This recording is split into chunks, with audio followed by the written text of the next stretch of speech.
दोस्तों, एक बहुत सिंपल सवाल है। क्या सिर्फ अच्छी कंपनी के शेयर खरीद कर 10 साल के लिए भूल जाना आज के मार्केट में ये स्ट्रैटेजी क्या काम करती है? अगर मैं आपसे बोलूं कि पिछले कुछ सालों में बाई एंड फॉरगेट स्ट्रैटेजी ने इन्वेस्टर को बहुत डिसअपॉइंट किया है और कई हाई क्वालिटी स्टॉक्स ने भी मार्केट को बीट नहीं किया है, तो क्या आप मानेंगे? आज हम इसी मिथ को तोड़ने वाले हैं, क्योंकि सच ये है कि मार्केट बदल चुका है और स्ट्रैटेजी भी हमें बदलनी पड़ेगी। वो पुरानी स्ट्रैटेजी नहीं चलेगी करंट मार्केट में। इस वीडियो के बाद आपका इन्वेस्टिंग अप्रोच पूरी तरह बदल सकता है, इसलिए आखिरी तक ज़रूर बने रहिएगा। दोस्तों, मेरा नाम है सौरभ सुमन और मैं हूं आपका पर्सनल वेल्थ गाइड और आप देख रहे हैं मेरा चैनल इन्वेस्टिंग विद सौरभ। याद दिलाना चाहूँगा, मैं एक सेबी रजिस्टर्ड इन्वेस्टमेंट एडवाइज़र नहीं हूँ, इसलिए कोई भी निवेश करने से पहले अपने वित्तीय सलाहकार की राय ज़रूर ले लें। अब ये बाय एंड फॉरगेट स्ट्रैटेजी थी क्या? पहले बेसिक समझते हैं। कॉन्सेप्ट सिंपल था। स्ट्रॉन्ग कंपनीज खरीदो, लंबे समय के लिए होल्ड करो, पैनिक सेलिंग मत करो, फ्रीक्वेंटली खरीद बेच मत करो। लॉजिक क्या था इसके पीछे? इंडिया की ग्रोथ स्टोरी स्ट्रॉन्ग है, क्वालिटी कंपनी टाइम के साथ कंपाउंड करेगी, time in the market is more valuable than timing the market. ये सारी पुरानी आइडियोलॉजीज़ थी जो चल रही थी। एग्जाम्पल समझते हैं कि अभी लोग कहते थे कि शेयर मार्केट महंगा है, तो क्या हुआ, 10 साल बाद तो सस्ता लगेगा, इसलिए कभी भी इन्वेस्ट कर दो। और ऑनेस्टली 2018 से 21 के बुल फेज में ये स्ट्रैटेजी काम भी कर रही थी काफ़ी अच्छे से। प्रॉब्लम कहाँ से शुरू हुई? रियल स्टोरी शुरू होती है 2022 के बाद। सिनेरियो बदल गया। मार्केट में 4 बड़े शिफ्ट्स आए। पहला, वैल्यूएशन एक्सप्लोजन, यानी over pricing Indian stock market की। कई क्वालिटी स्टॉक्स एक्सट्रीम वैल्यूएशंस पे चले गए। पी 70, 80, 90, 100, कुछ भी अनाप शनाप पी हो गए। ग्रोथ ऑलरेडी प्राइस्ड इन हो गए। रिजल्ट, इन शेयर्स भले ही कितनी भी अच्छी कंपनी हो, फिर भी स्टॉक प्राइस स्टैग्नेंट हो गए। नेगेटिव रिटर्न्स मिले, भले ही बिजनेसेस बहुत अच्छे थे। उसके बाद अच्छी कंपनियां गलत प्राइस पे खरीदी गईं और रिटर्न खराब हो गया। कंपटीशन बढ़ा, मोट कमज़ोर हुआ। एक कंपनी जो मार्केट लीडर थी डिकेड से, फॉर एग्जांपल कहीं से स्टॉक रिकमेंडेशन नहीं है, एशियन पेंट्स, और नई कोई कंपनी आ गई पेंट सेक्टर में ही, और उसके आने की वजह से कंपटीशन ऐसा हुआ कि एशियन पेंट्स का प्राइस बढ़ना तो छोड़, गिरा और उसी लेवल पे अभी तक है। कंपनी बहुत अच्छी, जिसकी मोनोपोली थी इतनी बरसों से, फिर भी पिछले 2 साल 3 साल में उसने ज़ीरो रिटर्न या नेगेटिव रिटर्न दिया। ऐसे हर सेक्टर्स में नई नई कंपनियां आई। D2C ब्रांड्स FMCG को चैलेंज कर रहे हैं, फिनटेक बैंक्स को डिस्टर्ब कर रहे हैं और न्यू एज कंपनियां मार्केट शेयर ले रही हैं। मतलब मोट अब परमानेंट नहीं रहा। अब मोट कहीं से बुलेट प्रूफ नहीं है, बड़ी आसानी से इस किले को भेदा जा सकता है। मैक्रो चेंज समझते हैं। पोस्ट कोविड रियलिटी यही है, क्योंकि कोविड के बाद हर किसी का कंजम्पशन पैटर्न बदल गया। इंटरेस्ट रेट बढ़े, FII सेलिंग हैवी रही और मिडिल क्लास प्रेशर में रहा।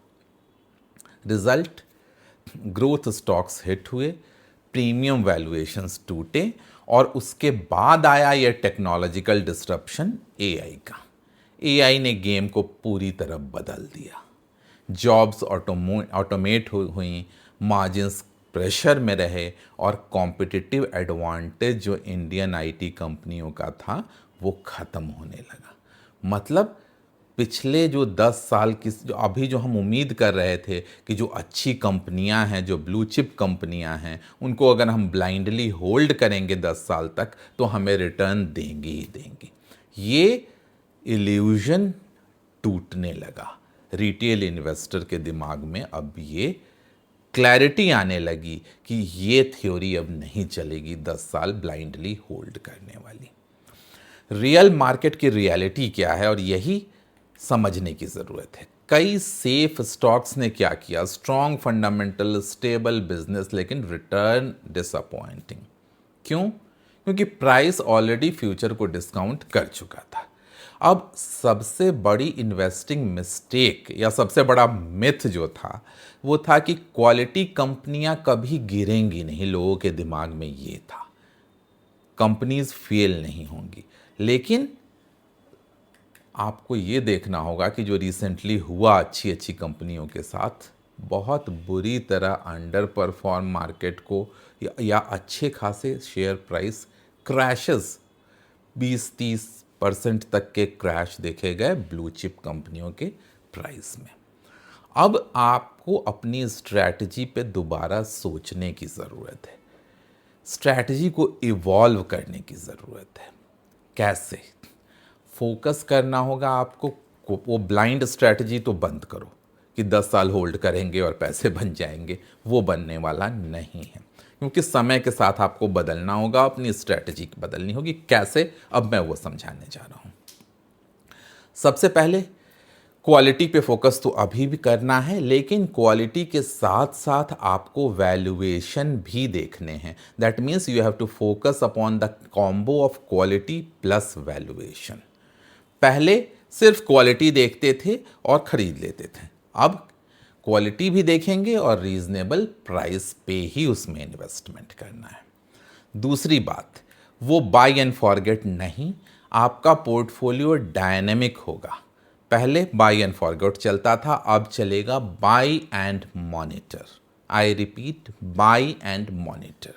यानी हर थोड़े दिनों में अपने पोर्टफोलियो को आपको चेक करना है, क्या ग्रोथ सस्टेन हो रहा है या नहीं, क्या कोई नया कंपटीशन आया, क्या हमारे पोर्टफोलियो में जो स्टॉक्स हैं उनके वैल्यूएशंस जस्टिफाइड हैं या कहीं ओवर वैल्यूड तो नहीं हो रहे हैं। अगर ऐसा कुछ है तो अकॉर्डिंगली हमें अपने पोर्टफोलियो को चर्न करना पड़ेगा। इसके अलावा सेक्टर रोटेशन समझना बहुत ज़रूरी है। हर समय में सेम सेक्टर परफॉर्म नहीं करता है। कभी बैंक्स चलेंगे, कभी कैपिटल मार्केट चलेगा, कभी मैन्युफैक्चरिंग सेक्टर्स के स्टॉक्स चलेंगे, और स्मार्ट इन्वेस्टर इस रोटेशन को करते रहते हैं। अगर आप ब्लाइंडली इन्वेस्ट करके छोड़ देंगे तो पैसा नहीं बन पाएगा आज के मार्केट में। इसके अलावा चैलेंजर कंपनियों का रिस्क और राइज भी आपको समझना पड़ेगा। बड़ी कंपनियां स्लो ग्रोथ दिखा रही हैं, मिड साइज कंपनियां तेजी से ग्रो कर रही हैं। नेक्स्ट विनर हमेशा करंट लीडर कंपनियां नहीं होंगी। हो सकता है कि कोई नई कंपनी उभर रही हो मार्केट में और जो अगले साल, 2 साल, 3 साल में पूरी तरह उस सेक्टर की लीडर बन के उभरे। तो आपको अपनी नज़रें तेज़ रखनी पड़ेंगी and you have to just shift like a hare. आपको जल्दी से शिफ्ट करना पड़ेगा अगर ऐसा कुछ है। उस पुराने हाथी को पकड़ के रखने से कोई खास गेन नहीं होने वाला है। इसके अलावा आज ग्लोबल डाइवर्सिफिकेशन एक इम्पॉर्टेंट पार्ट है आपके इन्वेस्टमेंट स्ट्रेटजी का। अगर जितनी जल्दी आप रियलाइज़ कर लेंगे, ये मुश्किल नहीं है ग्लोबली इन्वेस्ट करना। मैंने सेपरेट वीडियोस भी बनाए हुए हैं। इंडिया स्ट्रांग है, लेकिन सिर्फ इंडिया ही स्ट्रांग नहीं है। There are more stronger stock market than India and we have to become the part of those stock market. चाहे वो यूएस मार्केट हो, यूरोप हो, इमर्जिंग मार्केट्स हो। डाइवर्सिफिकेशन आपके रिस्क को कम करता है, आपके ग्रोथ रेट को बढ़ाता है। तो आपको ग्लोबल डाइवर्सिफिकेशन करना पड़ेगा। प्रैक्टिकल स्ट्रैटेजी सबसे इंपॉर्टेंट करना क्या है? एक तो कि ब्लाइंड फेथ नहीं। आपने शादी नहीं कर ली है किसी स्टॉक से, तलाक फौरन अलग हो जाना है आपने। अगर जहां आपको लगे कि no, this company is not growing the way I was expecting it to grow, so you have to just say good bye. किसी भी स्टॉक को भगवान मत बनाओ कि ये इतनी बड़ी कंपनी है तो कभी डूबेगी नहीं। स्टॉक मार्केट में ऐसा नहीं होता है। दूसरा रूल, एंट्री प्राइस बहुत मैटर करता है। A good company is not always a good investment. Right price is real investing. Rule 3, review mandatory है। हर थोड़े थोड़े दिन पे आपको पोर्टफोलियो को चेक करना है। ये इस पॉइंट को इग्नोर नहीं किया जा सकता है कि blindly by and forget strategy नहीं फॉलो करनी है। सिप को कंटिन्यू रखना है, मार्केट टाइमिंग छोड़ो और डिसिप्लिन को फॉलो करो। सीधी सी बात है, जो पहले कहते थे कि मार्केट टाइमिंग, सिप के केस में अभी भी आप ये अप्लाई कर सकते हैं कि मार्केट टाइमिंग ज़रूरी नहीं है। एसआईपी तो एज इट इज़ कंटिन्यू रहेंगे, लेकिन इंडिविजुअल इन्वेस्टमेंट्स अगर आप कर रहे हैं तो you have to just be vigilant. साथ ही साथ इमोशनल इन्वेस्टमेंट नहीं, पूरी तरह डेटा बेस्ड इन्वेस्टमेंट। स्टोरी देखनी है कि कौन कौन सी नई इवॉल्व कर रही हैं, उनके नंबर्स कैसे उभर रहे हैं, और अकॉर्डिंगली अपने इन्वेस्टमेंट स्ट्रैटेजी को चेंज करते रहना है। तो क्या बाय एंड फॉरगेट पूरी तरह डेड हो चुका है? कंप्लीटली डेड नहीं हुआ है, लेकिन पुराना वर्जन आउटडेटेड हो गया है। आपको अपने सॉफ्टवेयर को अपडेट करना पड़ेगा। नया कौन सा है? Buy right, monitor regularly and adapt quickly. I repeat, buy right, monitor regularly and adapt quickly. इस स्ट्रैटेजी को अगर आप फॉलो करें, क्योंकि मार्केट अब स्टैटिक नहीं है, स्ट्रैटेजीज भी स्टैटिक नहीं हो सकती हैं। जो इन्वेस्टर अडाप्ट करेगा वही सरवाइव करेगा।